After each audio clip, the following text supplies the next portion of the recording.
Hi, it's Jane, and we are still working on the shawl. This is the, what does she call it? The mitered shawl, I think. It was the winter shawl.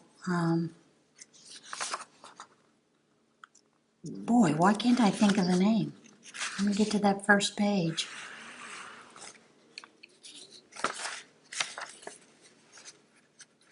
Ernie Grabowski had called it the Stitch Along Winter 2007 Mitered Corner Shawl. We have done 8 sections, and this is the 8th section.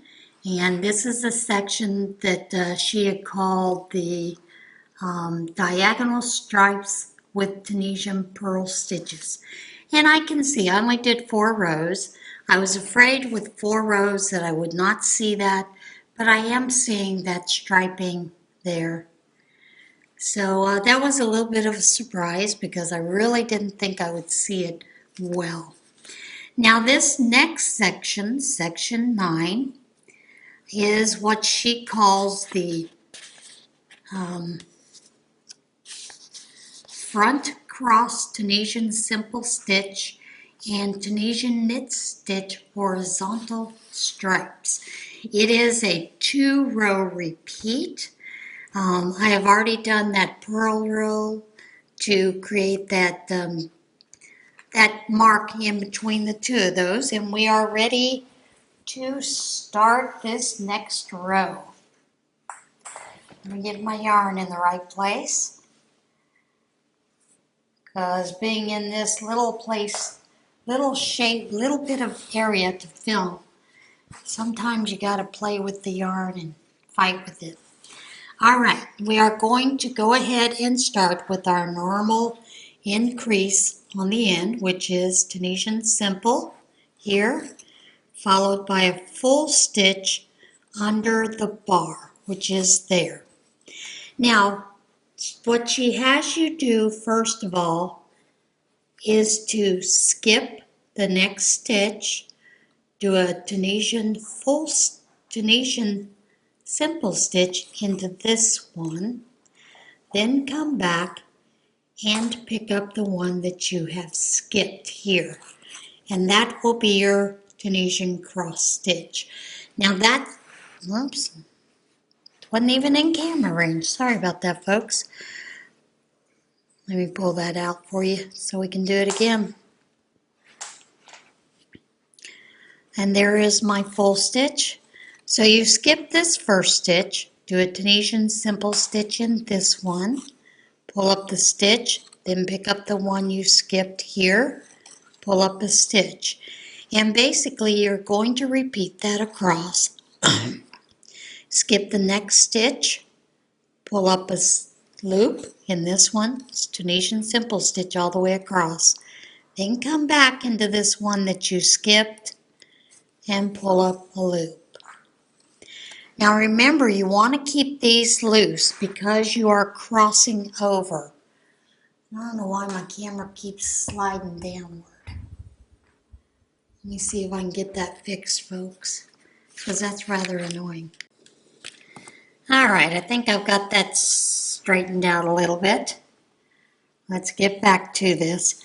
But anyway, you want to remember to keep these loose when you do this. So you're going to skip this next stitch, go into this one, Tunisian simple, pull up a loop, leave it loose, then come back and pick up that stitch that you have skipped. Now you're going to continue this all the way up, and I will continue this. But there is one thing you need to be aware of. You are not going to have an even number of stitches on these shawls. So you may end up where your last stitch is just a simple Tunisian stitch with no crossover. And that is perfectly fine. Do not worry about that. Because of the way that the pattern works up, you should still be able to see that bit of a pattern develop through the subsequent rows.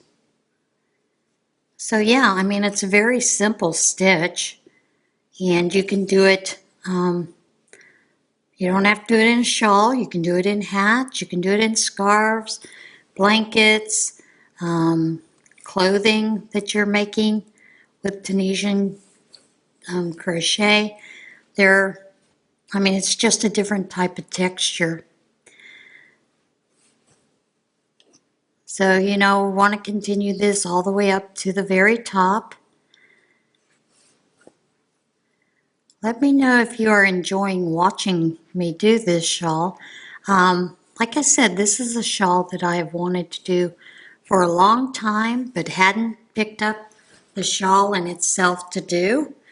So I am really enjoying seeing the texture that is coming out of this shawl.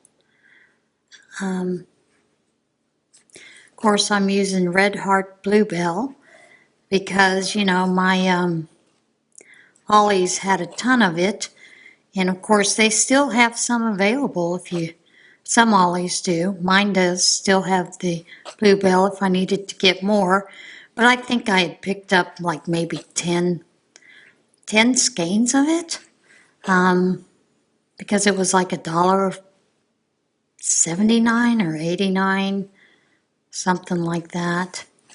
Back before they raised it up to the $2.99 that they're, selling a lot of these patterns for. A lot of the yarns for, or $4.99. That seems to be the standard for the Ogos and the blanket yarn that they have. And they do have quite a variety of it. You're going to see me fighting with this because we have reached the point where this is a whole lot larger than my work surface. I'll tell you a little bit about my work surface. My work surface is my dining room table. And I actually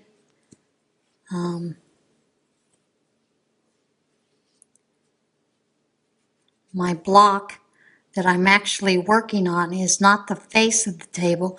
My table is a dark wood stain, so it's not conducive to using as a background. So I just have a painted canvas that has some of that contact paper that you would use for shelving covered over it, so it gives it a little bit of a lighter feature. I could just use the plain painting canvas, but I chose not to. I like that little wood background. I like the way it looks, so I use it. And so it's a very small filming area. My camera, I do not have a lens on it that allows me to move in. I have to do that all manually. There are some cameras that they do have a controller, clicker, that you can do that. And even though this one says you can do that, you cannot. Just because I don't have the lens available for this camera. The old camera that Thomas had that capability. It's a Pentax, but I don't like working with it. It uses regular batteries instead of camera batteries. They don't last as long, and there is no remote control that comes with it, so you still have to use it manually. And yeah, someday I do look forward to buying a camera that has that capability. But that's not this week or this month, may not even be this year. It's in my, what I call my equipment fund. I have a little set aside for that so that I can help build that and get it all taken care of. So yeah.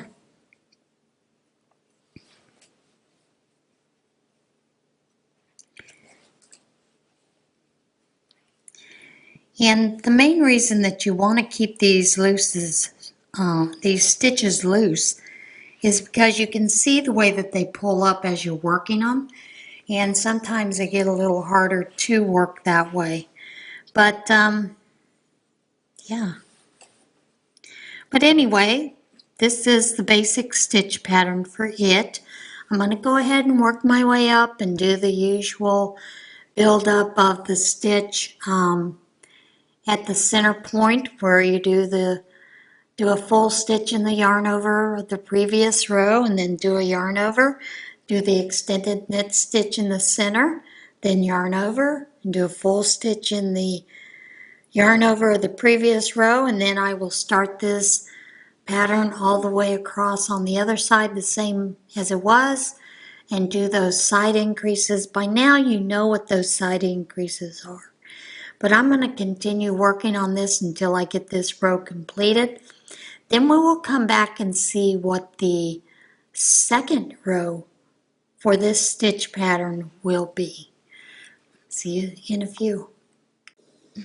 Okay, I've gotten back from that first row and there it is right there with the cross stitches. I hope you can see you can see a little bit of that cross texture right in here.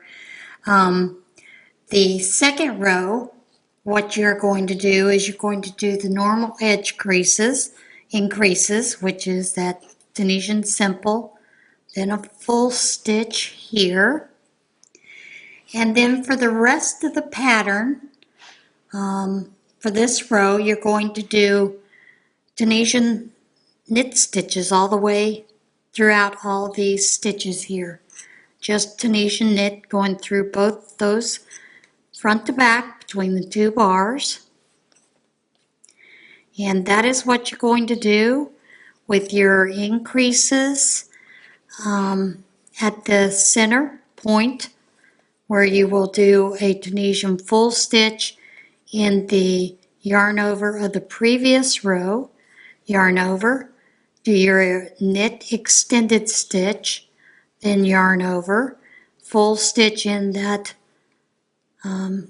yarn over of the previous row, and then you will do knit stitches all the way down to that very end until you get to the last two stitches of the row, which then you will do a Tunisian simple stitch and a Tunisian full stitch under the bar, and then you would go through the last two at the edge for a neat close, and then your return pass is a normal, which is chain one, then yarn over and go through two all the way back. And I'm going to do that, and then you would repeat that cross stitch row followed by another row of knit stitches, and you would just do that all the way through for this pattern, for this section here.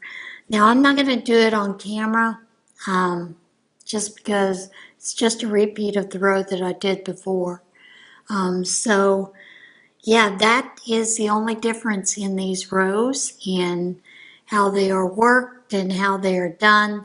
You would do that first row of the Tunisian cross stitch row, and then the second row would be a knit row, and still doing your increases like you normally do.